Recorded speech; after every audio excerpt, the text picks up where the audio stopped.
Welcome to another episode of Breaking the 20%. I am Elena, CTO of Cocoon Creations, software engineer and geek. And with me today, I have Anna Stylianidou.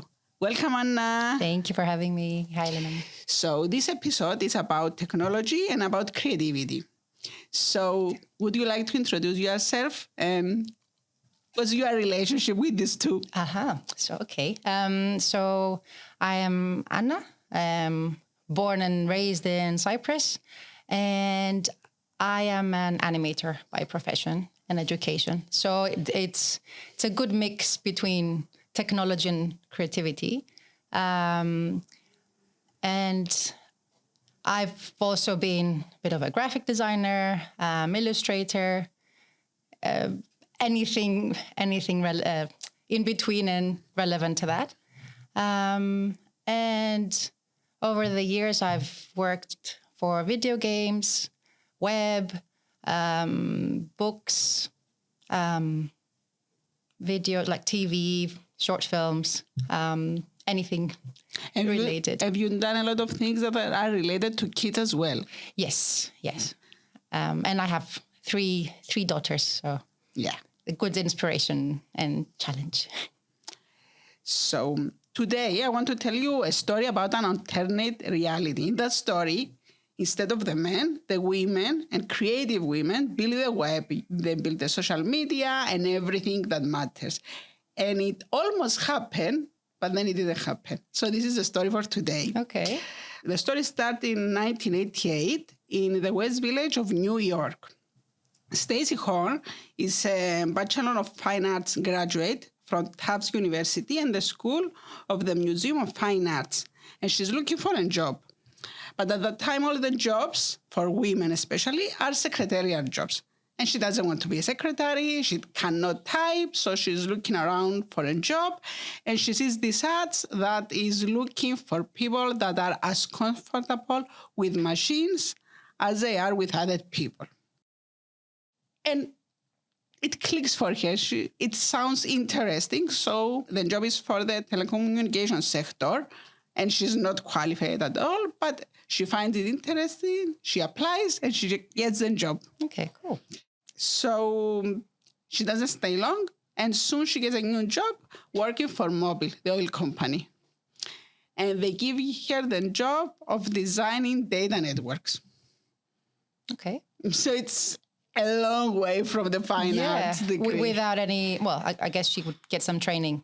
Yeah, so she got the training in the first job, and then she changed the job. And the job is challenging, not for the technical part, but because she has to manage and coordinate teams of people. So she designs the network, and then she has to send out teams of people to do installations and coordinate with them.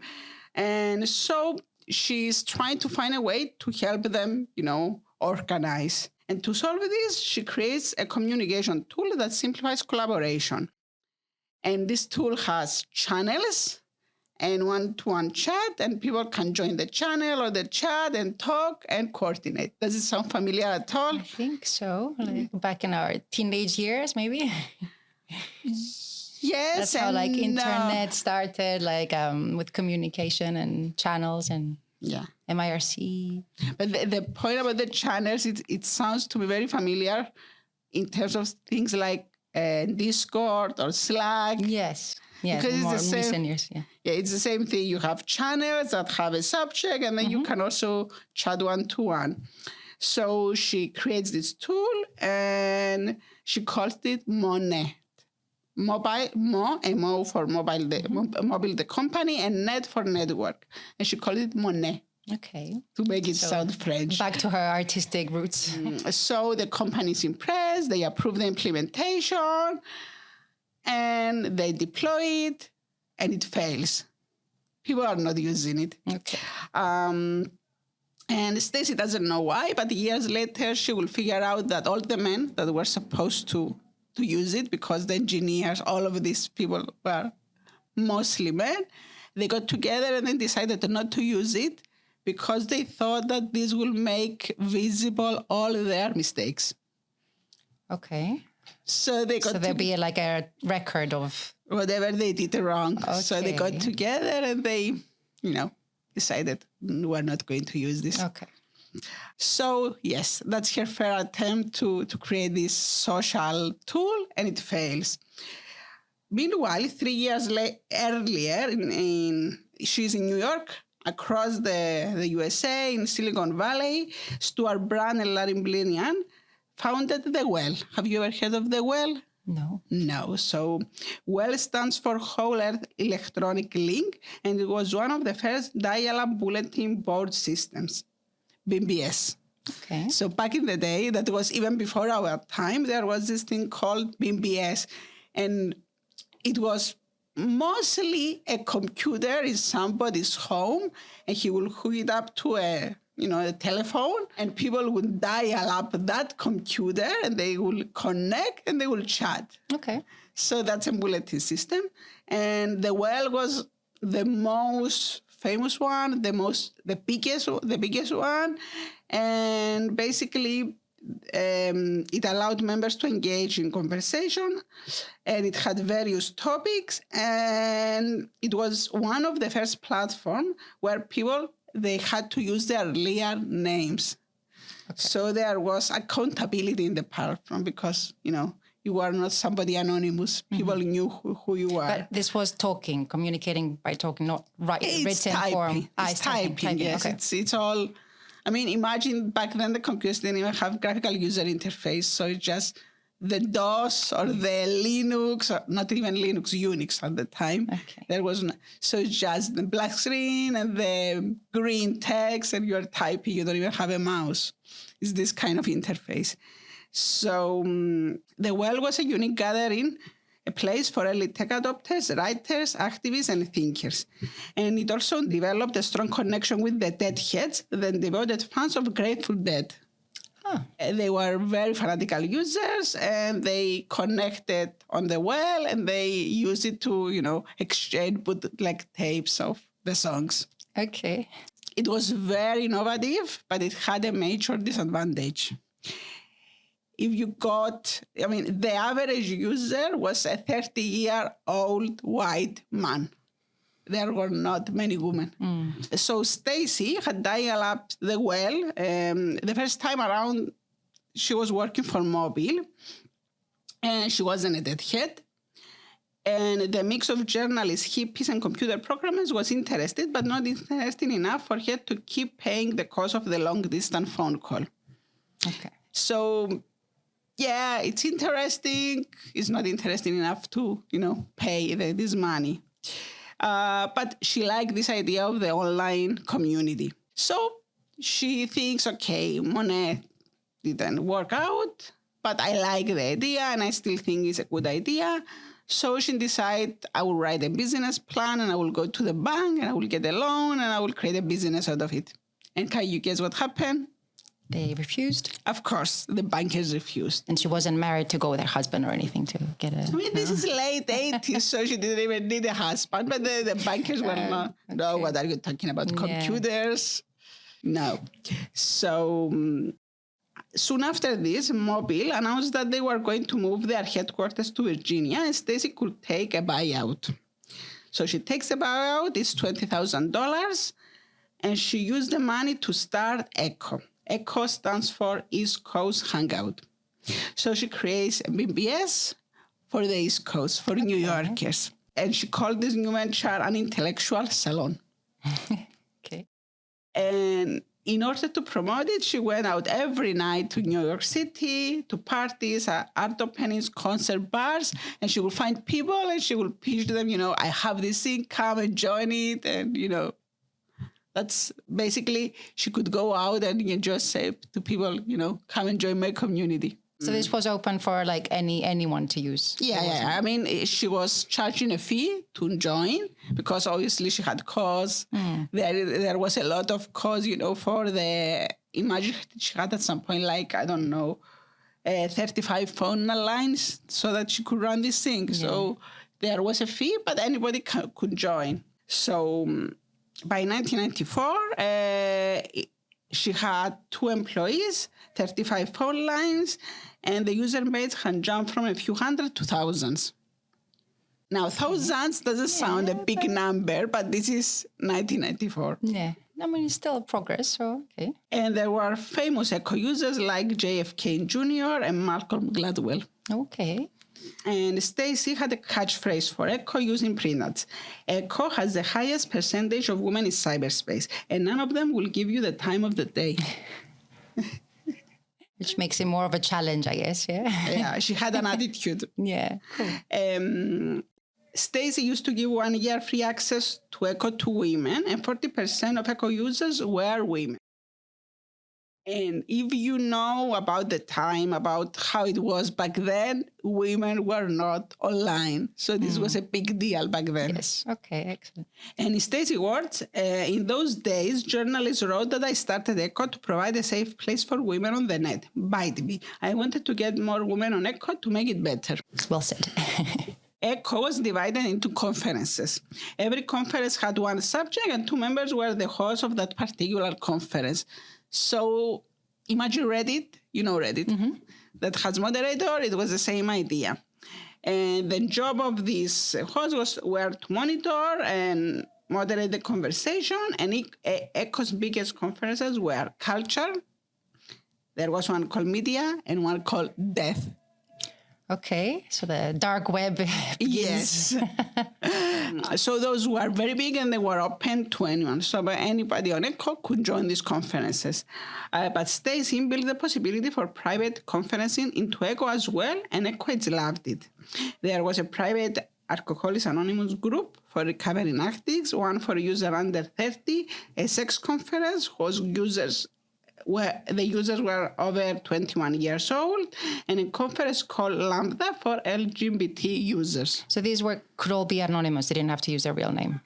They had, on Echo, they had nicknames. Okay. Yes. And Stacy, and there was one called WIT, and it was short for Women in Telecommunication. And this was the women-only conference on Echo, and the host for this one was Stacy herself. And every time somebody requested access, she will get the phone. She will speak with that person on the phone to make sure it's a woman. This was the first social network, in essence. Wow. Like before Facebook, before anything. Okay, cool. And this was, but within just a certain place in America. I mean, she was based in New York. Yeah. And obviously anybody could dial and...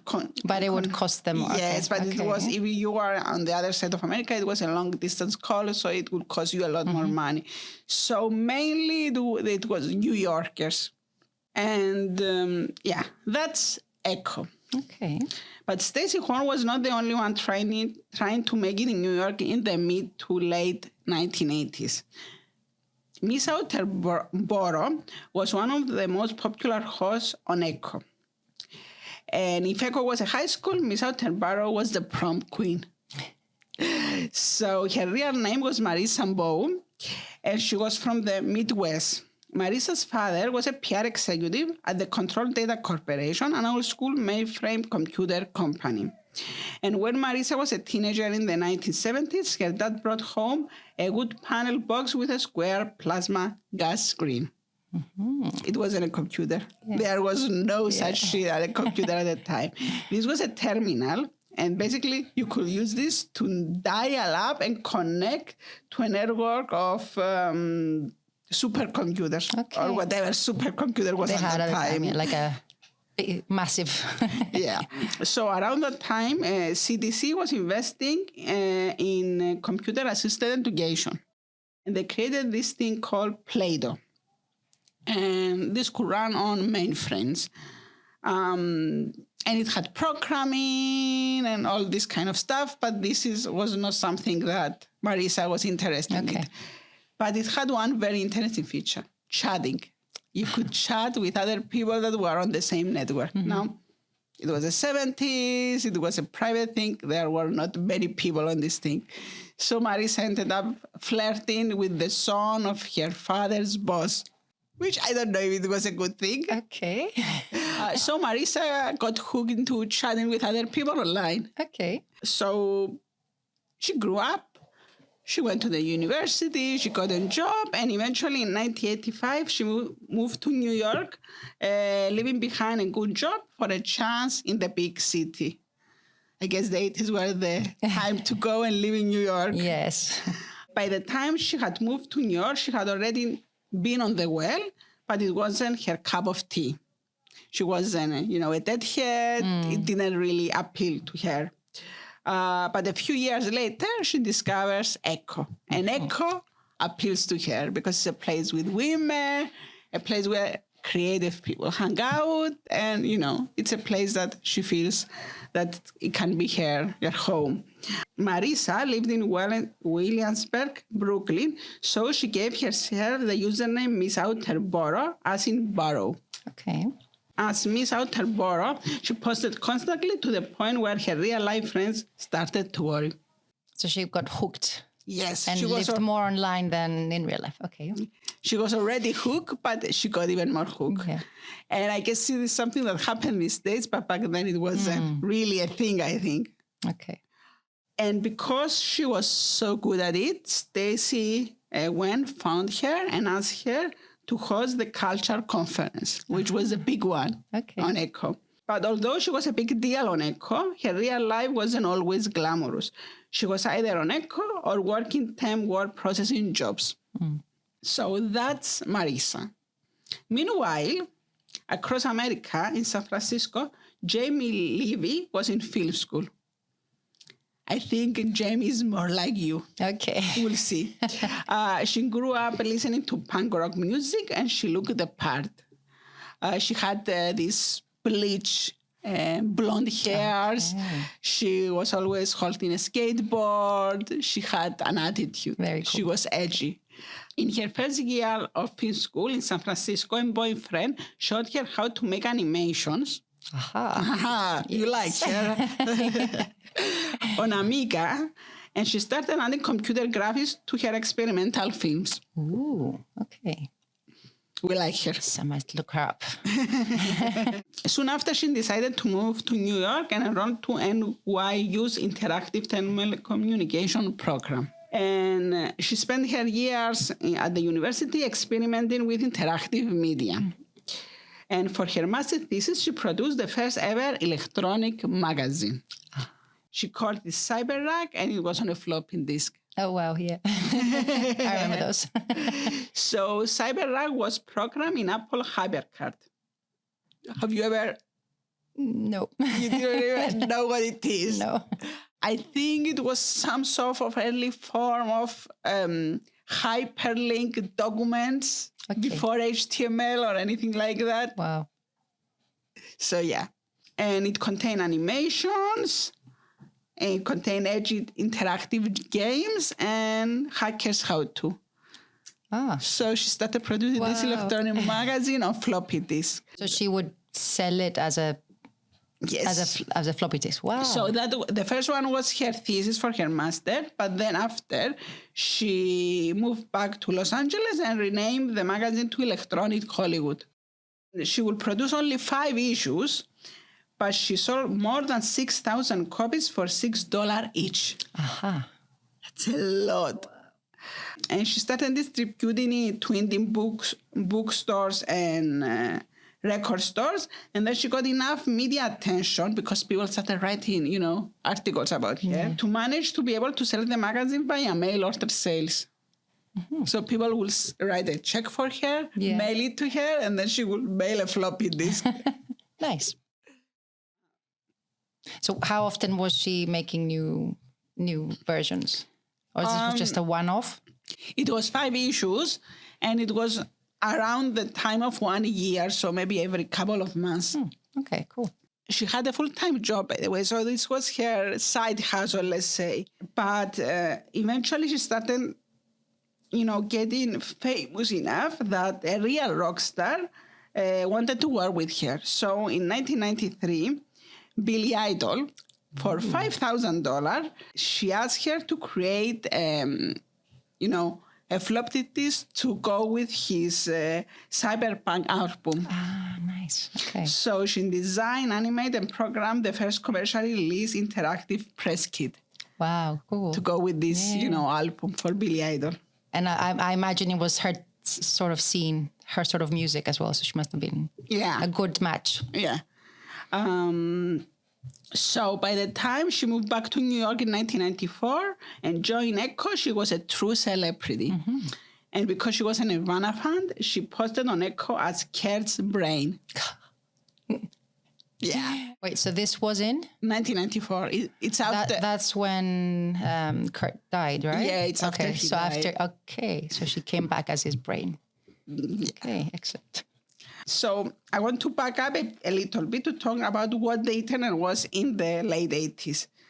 In fact, internet was not a thing yet. There was ARPANET, which eventually became NFSNet, but it wasn't a commercial thing. It was available if you are in a university, if you work for something like the military, you could have access to it, but, the general public couldn't really access it. What was available and how you could get online was the bulletin board systems. But it was, little isolated islands, because if you're on the internet, you're on the internet. You can, navigate around. But if you dial up BBS, you are there. In order to connect to something else, you have to, disconnect and then dial up something else. But around that time, like the early 90s, Al Gore, he created these laws after he became vice president that allowed the internet to become commercially available. Okay. So it opened up to be used by the general public. And at the same time, in 1999, Tim Berners-Lee invented the World Wide Web. Yes, ta-da! He was actually in Europe, in CERN, and when he created this thing, and basically it consisted of two things. There was a language to create pages, HTML, and there was a protocol to transfer these pages, HTTP. Okay. We all know these two things now. Yeah. And it had one killer feature. What was the feature? Come on, you know it. Search engine? No. Hyperlinks. Okay. You could link the pages together. So you started from here, and then you could click, and in these days, they call it cyber surfing. Because, you click, and you move from page to page, and you are going from place to place. And the hours go by, and you don't realize. In 1993, the first popular browser appears, Mosaic, created by Mark Andreessen. And Mosaic was developed at the University of Illinois, and its popularity had opened Mark Andreessen's eyes. There was an opportunity here. So he left the university, found an investor, Jim Clark, and started a company to build the first commercial browser, Netscape. Uh-huh. You remember Netscape? Yes. So in August 1995, 16 months after the company was founded, Netscape went public. And the stock was set to be offered at $14 per share, but at the last minute, they decided to double it at $28 per share. And the stock value went up to $17 on the first day of trading and closed at $58, which gave Netscape a market value of $2.9 billion. Wow. At the time? Wow. 1995. Yeah. Mark Andreessen was now a multimillionaire. There is an iconic cover of the Time magazine from 1996, and in that cover, a young Mark Andreessen is sitting on a golden throne. He's barefoot and wears jeans and a black T-shirt. And the title was The Golden Geeks. But there was somebody that had made a lot more money the day that Netscape went public, the investor, Jim Clark. So Jim Clark made $663 million. And we know that he made that much money because he bought a plane with the tail number N663MM. For the world to know. Yes, he wanted everybody to know. It's a very male thing, I guess. Yes. So this is the start of the dot-com boom. Mm-hmm. And for Stacy, Marisa, and Jaime, things are about to get wild. Okay. For starters, around that time, Microsoft came knocking on Stacy's door. You finally noticed. Yes. And they wanted to buy Echo. But while Stacy was talking about building a community, the Microsoft guys were talking about marketing and profit margins. So she decided that this is not a match, this is not a fit, and I will continue alone. Unfortunately, this is around the time that the web is, becoming a thing. And BBS systems, they start, losing popularity. Yeah, being outdated. Yes. As for Jaime, she started hosting parties in her Avenue A loft. She called them cyber slacker parties. So she was the girl, the famous girl in the city. She was throwing parties that everybody wanted to attend. And she was... In real life. Yes, and she was, she had a name. She was like the poster child of this era of, she photographed well, so people like to, take photos of her. And then in 1995, two guys came to Jaime with a business proposal. They were Jeff Dutchess, a trained ballet dancer, and Craig Hanarik, an MIT graduate. They will start, a web design agency. Ooh. But there was no such thing back then. Yeah. So they wanted to start a web design agency, and they wanted Jaime to be their co-founder. Okay. This is a time that, the web was new, and everybody, all the big companies were panicking. We need, a website, and they had no idea how. So they will go, they will find like two kids that knew basic stuff, and they will give them like millions just to build like a very basic thing. Good times. Yes. Designers. There was not even design. It was like, you remember how websites were in the 90s? Lots of fun colors and flashing. Yeah, a lot of flashing. Yeah. It was a very... Not the best design times. So they wanted her to be their founder, but Jaime was not going to risk starting a company when she could get any job she wanted. And there was a job she really wanted, to be the creative director of the first ever electronic magazine to be published on the web. So in 1995, a software company hired Jaime, then at her height of her fame, to be the creative director of a new online magazine for Gen X called Word.com. Have you ever heard of this one? No. And yet it was like the first ever electronic magazine. So Jaime asked Marisa to come to work with her as a managing editor. Okay. And they actually brought in a very famous, very known editor to be the editor-in-chief of the new magazine, Jonathan Van Meter, who was an intensity veteran, and he had worked for like very big magazines. But publishing on the web is not the same as publishing a print magazine. I mean, they had to figure things like, okay, if you have a magazine, there are pages. Yeah. So you know how much you've read. So on the web, how do you know how far along you are? Yeah, especially if you're jumping back and forth. Yes. So they had to figure, it sounds very basic now, but they had to figure this out. Like how do you make issues on a website? How do people know where to go? Do you need contents? Yes. Homepage, maybe? Yeah, but they had to figure it out. Say there was nothing before them. Trial and error. Yes. So there were too many issues, no real business plan, because their business plan was, okay, we'll do this. It's free because we don't have to print. It's never free. And we'll sell a lot of ads, which, how? It's not, So the editorial budget was very small, and Van Meter just couldn't handle it. So just before they were about to go live, he quits. Okay. And that's too new for him. Yes. So that leaves Marisa, which she had never worked for a magazine ever before, to be the editor-in-chief. Okay. And she gets a job, and she has to figure it out and, think on her feet and make this thing work. But She did figure it out, and Word published a new content daily, and each story was treated as a unique interface design experiment. Wow.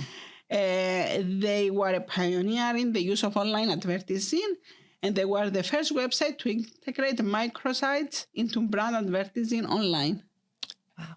So, yeah. Wow. They were pioneers. I'm guessing they didn't sleep for months. Yes, for years.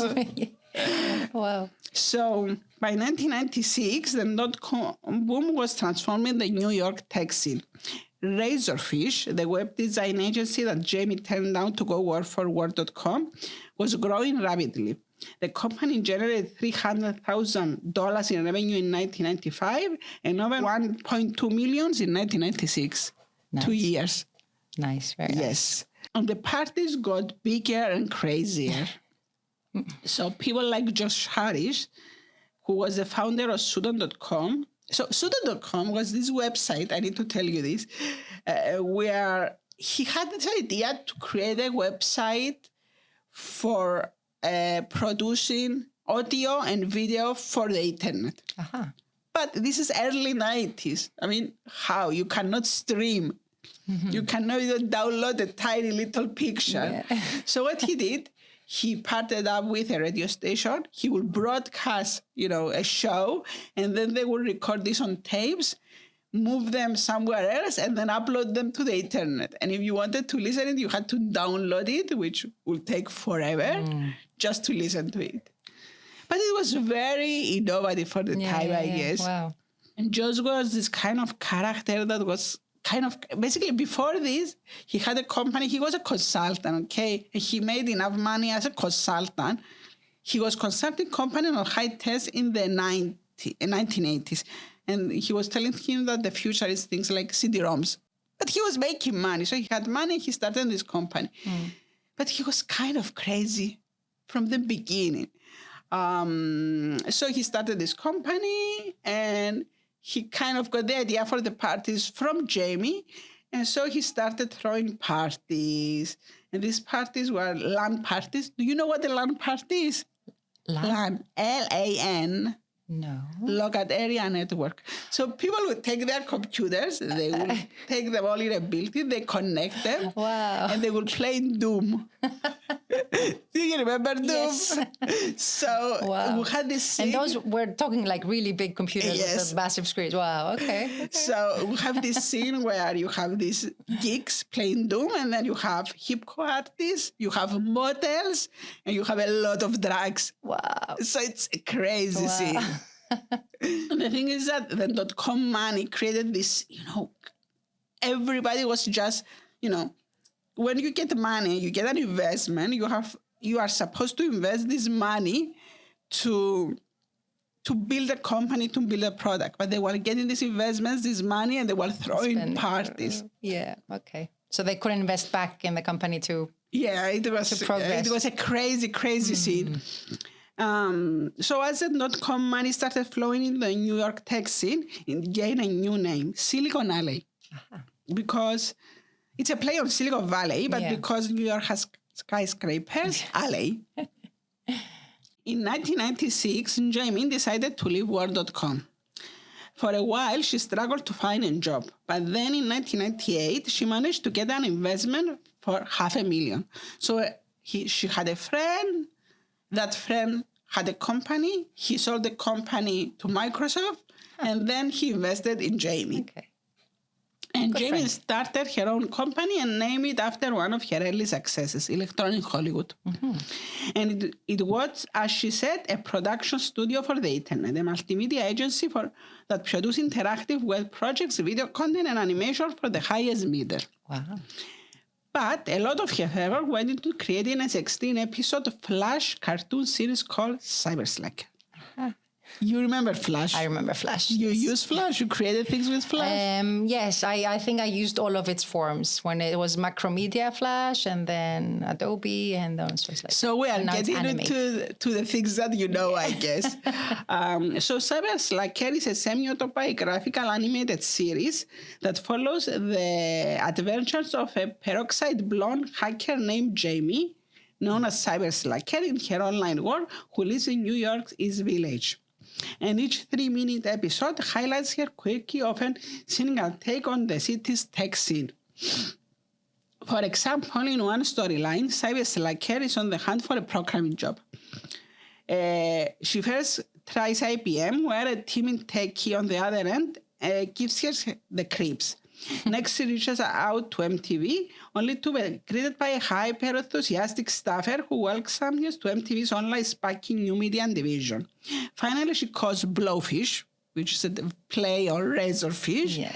a web development company, and tells the receptionist that she just won a normal job. It's all based on true. It's a her kind life, of, autobiographical. The thing is that she used a lot of her money and her effort to create this thing. So she didn't make enough money. Meanwhile, after JaimeLevy.com, things got weird. The company was sold to Zapata, a fish processing company. So it was a time that everybody wanted to get on the internet. So you had a fish processing company, and it makes sense to also buy an online magazine. Sure. But Marisa was, determined to move forward. With her college at Word.com, she created Fred the Webmate. Have you ever seen Fred the Webmate? No, I don't think so. No. So Fred the Webmate was a chatterbot. And there was this little tiny window where you had this like pixelated small room and this little character who was, living in it. And visitors could chat with Fred. And they will type a question and Fred will reply using, it was rule-based. It wasn't, it's like you say, if somebody said this, it wasn't really intelligent. But it's very realistic because Fred had a backstory as a recently laid-off media worker dealing with depression and insomnia. Okay. And Interesting bot. yes. And his mood would vary. So he had mood swings. And he will make hints about having personal issues, but never elaborate on them. Okay. And people would started writing letters to Fred, and the staff would, reply back in Fred's voice. Wow. And another thing they did was Sissified 2000. So I think this one you may have seen because it was around for a while. So Sissified 2000 was a unique web-based multiplayer game released in 1999 by Word.com. And the game invited players to embody schoolyard characters who engage in psychological combat in playground settings. So every character was a schoolgirl, so you could only be a girl. And the game was to gain popularity and eliminate the other, players. So it's, being a mini girl, but online. So it was a very popular game. And the thing is that I was hearing this podcast and there was this guy who was saying, I was playing in this game and I was always losing and I couldn't figure out why. And eventually he runs into Marisa Bowe and he tells him, I cannot win. And he tells him, you are not playing the game right because the game is that we chat online and we gang up on the other people, and that's how you win. Okay. So the real game was this. The chatting and the, gang. Okay. So he wasn't mean enough. Yeah. This is the 90s. This is the .com boom. And we all know that this doesn't have, a happy ending. Because as we all know, the .com boom ended very badly. Because for all the money being invested, and the parties and the IPOs, all of these companies, or most of the companies, they didn't have real products. They just had a .com as the name, and that was it. So it was more of a get-rich-quick scheme. So on March 10, 2000, the NASDAQ Composite Index, heavily weighted in with tech stocks, reached its peak at 5,048 points. After this peak, the index began a sharp decline, marking the start of a massive sell-off as investors lost confidence in the stock value. And over the following 2 years, the NASDAQ lost nearly 80% of its value. And many tech startups went bankrupt as funding dried up. Razorfish was hit hard. Word.com closed in August 2000, and Jaime's company went bankrupt. Meanwhile, Stacy was still running Echo, but the web had overshined it and was quickly losing relevance. So, of course, after a bubble bursts, there is always normalization. The companies that have value, and true products survive. So Google survived, Amazon survived, and Silicon Valley survived. And by the mid-2001, things were starting to get back to normal. The party was over, but the internet was not over. Yeah. We know that. So if Silicon Valley survived, then why didn't Silicon Valley survive? Do you have an idea? I'm guessing they didn't even register any of this as like their ideas. No, they were registered. They were companies.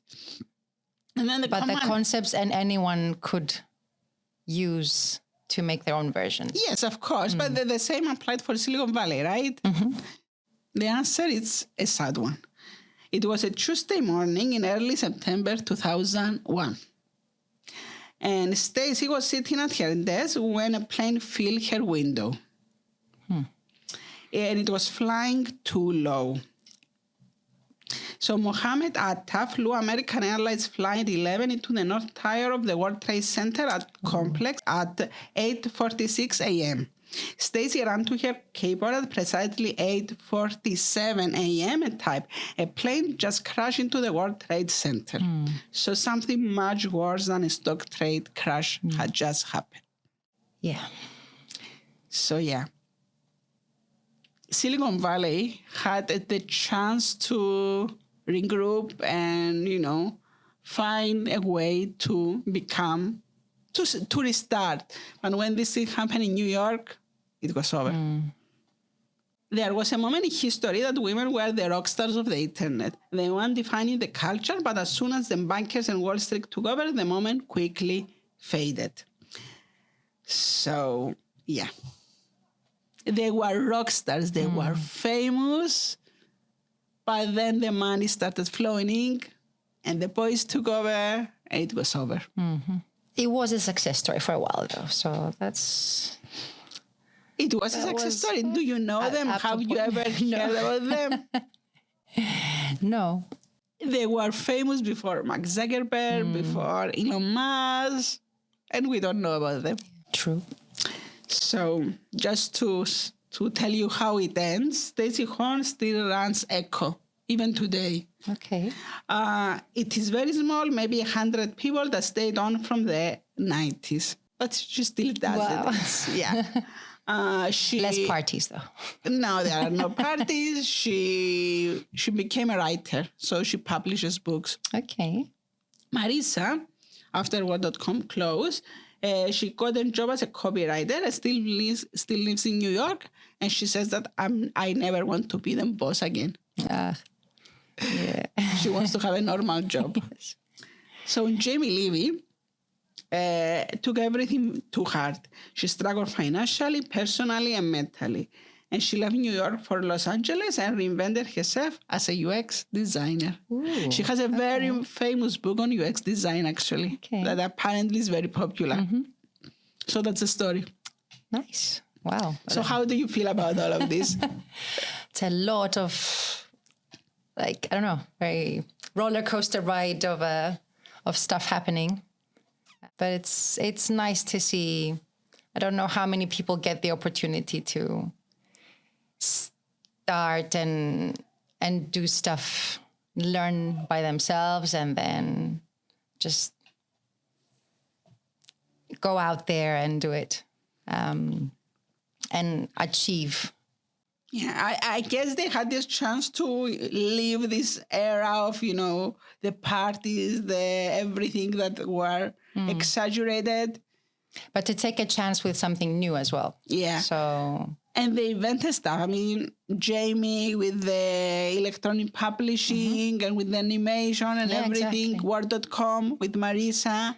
And they must have been amazing to see, because especially coming from women, maybe investors won't trust you as easy. So to see there's there's true potential in this, even if it's presented by a girl or a woman. So but the big investment never went to them. They went to, the companies that the men started. Yeah. And those companies fail, but it doesn't matter. So yes, that's the story. Thank you. I hope you enjoyed it. No, it was very interesting. Thank you. Thank you. Before we close the episode, I want to thank Chrysanthi, who will do the editing and, fix our mistakes. Andreas Philaktou, who is the producer. Tassos that does the graphic. Konstantinos Psilidis, that he coordinates everything. And Black Lemon, that is hosting us here. Thank you and bye. Bye.